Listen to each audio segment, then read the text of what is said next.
Why, how, what? This little idea explains why some organizations and some leaders are able to inspire where others aren't. Let me define the terms really quickly. Every single person, every single organization on the planet knows what they do, 100%. Some know how they do it, whether you call it your differentiating value proposition or your proprietary process or your USP. But very, very few people or organizations know why they do what they do. And by why, I don't mean to make a profit. That's a result. It's always a result. By why, I mean what's your purpose? What's your cause? What's your belief? Why does your organization exist? Why do you get out of bed in the morning? And why should anyone care?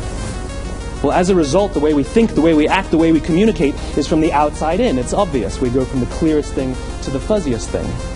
But the inspired leaders and the inspired organizations, regardless of their size, regardless of their industry, all think, act, and communicate from the inside out. Let me give you an example.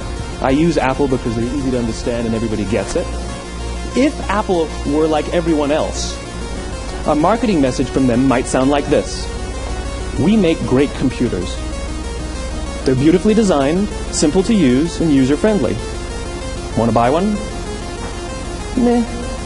And that's how most of us communicate. That's how most marketing is done, that's how most sales is done, and that's how most of us communicate interpersonally. We say what we do, we say how we're different or how we better, and we expect some sort of behavior, a purchase, a vote, something like that.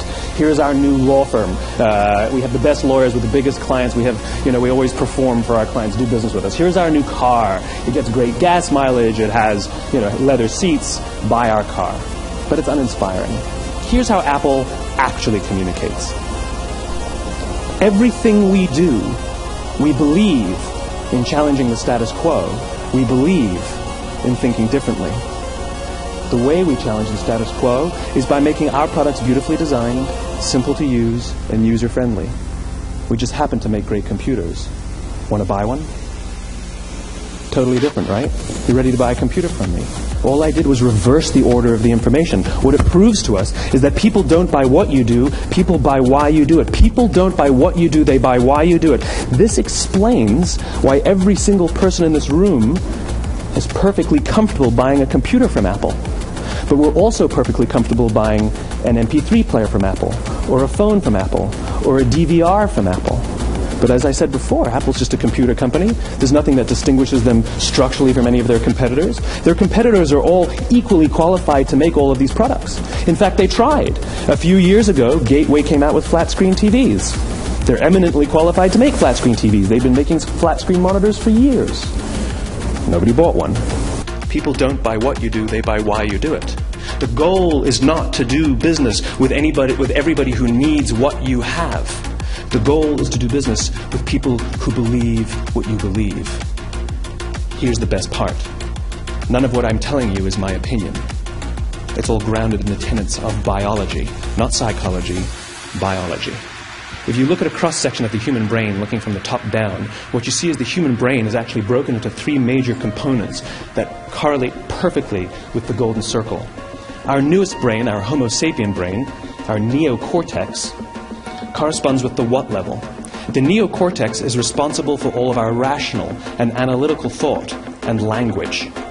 The middle two sections make up our limbic brains, and our limbic brains are responsible for all of our feelings, like trust and loyalty.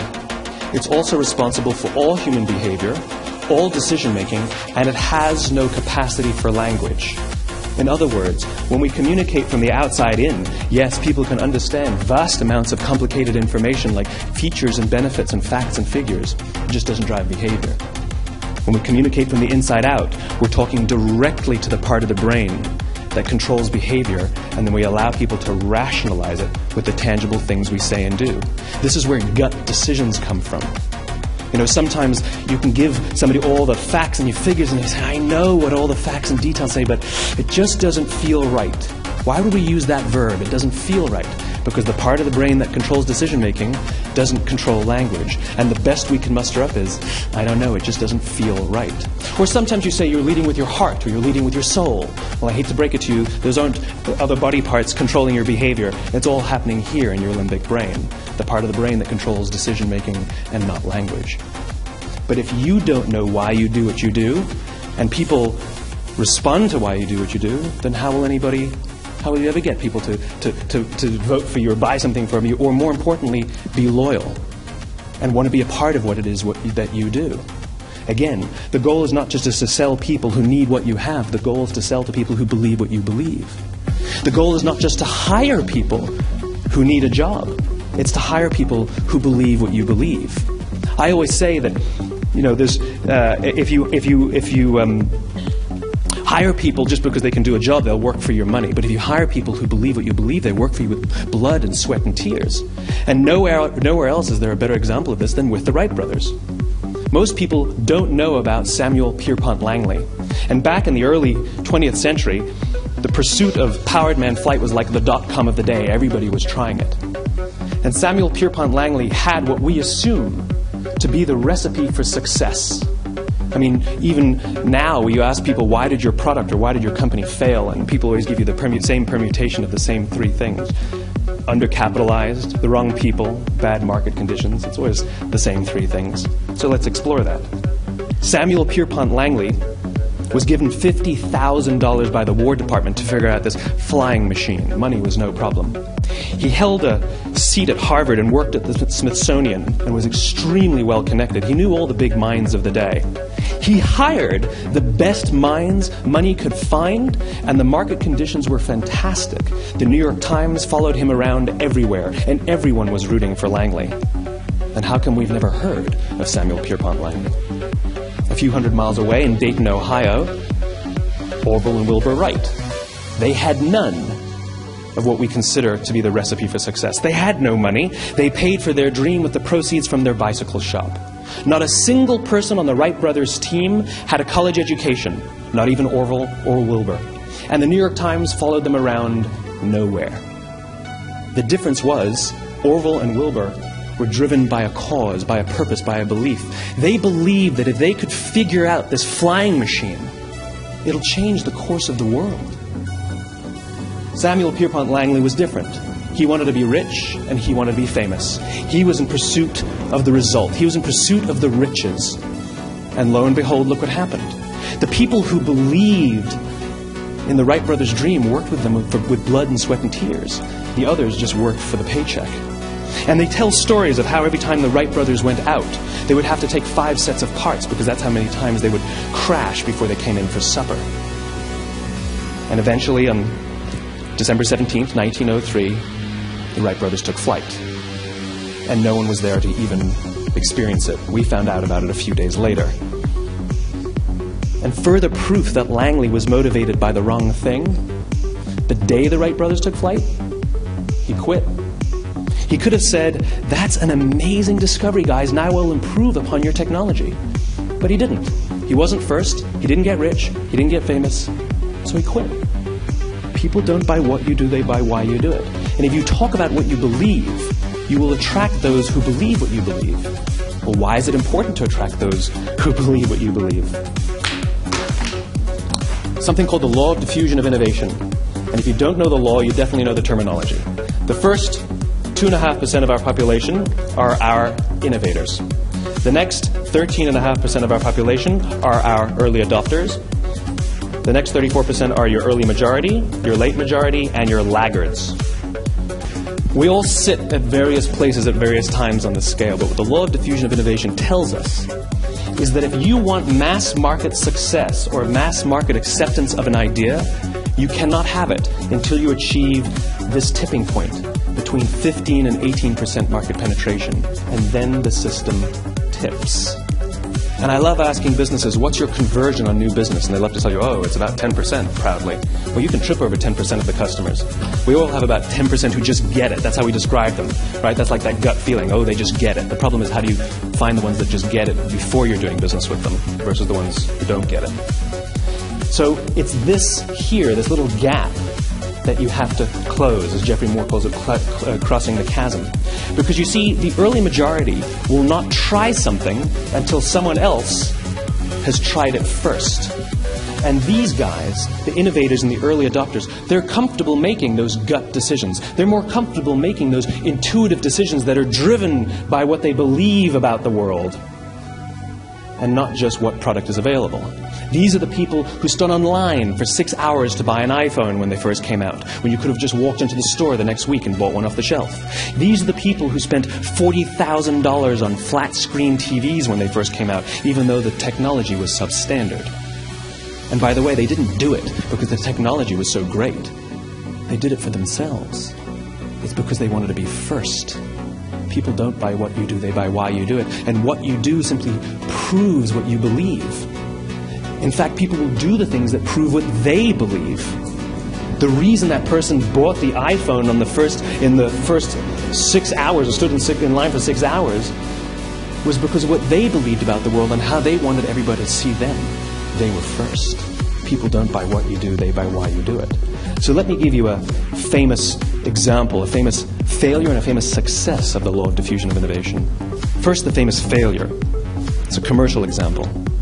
As we said before a second ago, the recipe for success is money and the right people and the right marketing conditions, right? You should have success then. Look at TiVo. From the time TiVo came out about 8 or 9 years ago to this current day, they are the single highest quality product on the market. Hands down, there is no dispute. They were extremely well funded. Market conditions were fantastic. I mean, we use TiVo as a verb. I TiVo stuff on my piece of junk Time Warner DVR all the time. But TiVo is a commercial failure. They've never made money. And when they went IPO, their stock was at about $30 or $40 and then plummeted, and it's never traded above 10. In fact, I don't think it's even traded above 6, except for a couple of little spikes. Because you see, when TiVo launched their product, they told us all what they had. They said, we have a product that pauses live TV, skips commercials, rewinds live TV, and memorizes your viewing habits without you even asking. And the cynical majority said, we don't believe you, we don't need it, we don't like it, you're scaring us. What if they had said, if you're the kind of person who likes to have total control over every aspect of your life, boy, do we have a product for you. It pauses live TV, skips commercials, memorizes your viewing habits, etc., etc. People don't buy what you do, they buy why you do it, and what you do simply serves as the proof of what you believe. Now let me give you a successful example of the law of diffusion of innovation. In the summer of 1963, 250,000 people showed up on the Mall in Washington to hear Dr. King speak. They sent out no invitations, and there was no website to check the date. How do you do that? Well, Dr. King wasn't the only man in America who was a great orator. He wasn't the only man in America who suffered in a pre-civil rights America. In fact, some of his ideas were bad. But he had a gift. He didn't go around telling people what needed to change in America. He went around and told people what he believed. I believe, I believe, I believe, he told people. And people who believed what he believed took his cause and they made it their own, and they told people. And some of those people created structures to get the word out to even more people. And lo and behold, 250,000 people showed up on the right day, on the right time to hear him speak. How many of them showed up for him? 0. They showed up for themselves. It's what they believed about America that got them to travel on a bus for 8 hours to stand in the sun in Washington in the middle of August. It's what they believed, and it wasn't about black versus white. 25% of the audience was white. Dr. King believed that there are 2 types of laws in this world, those that are made by a higher authority and those that are made by man. And not until all the laws that are made by man are consistent with the laws that are made by the higher authority will we live in a just world. It just so happens that the civil rights movement was the perfect thing to help him bring his cause to life. We followed him not for him, but for ourselves. And by the way, he gave the I have a dream speech, not the I have a plan speech. Listen to politicians now with their comprehensive 12-point plans. They're not inspiring anybody. Because there are leaders and there are those who lead. Leaders hold a position of power or authority, but those who lead inspire us. Whether they're individuals or organizations, we follow those who lead, not because we have to, but because we want to.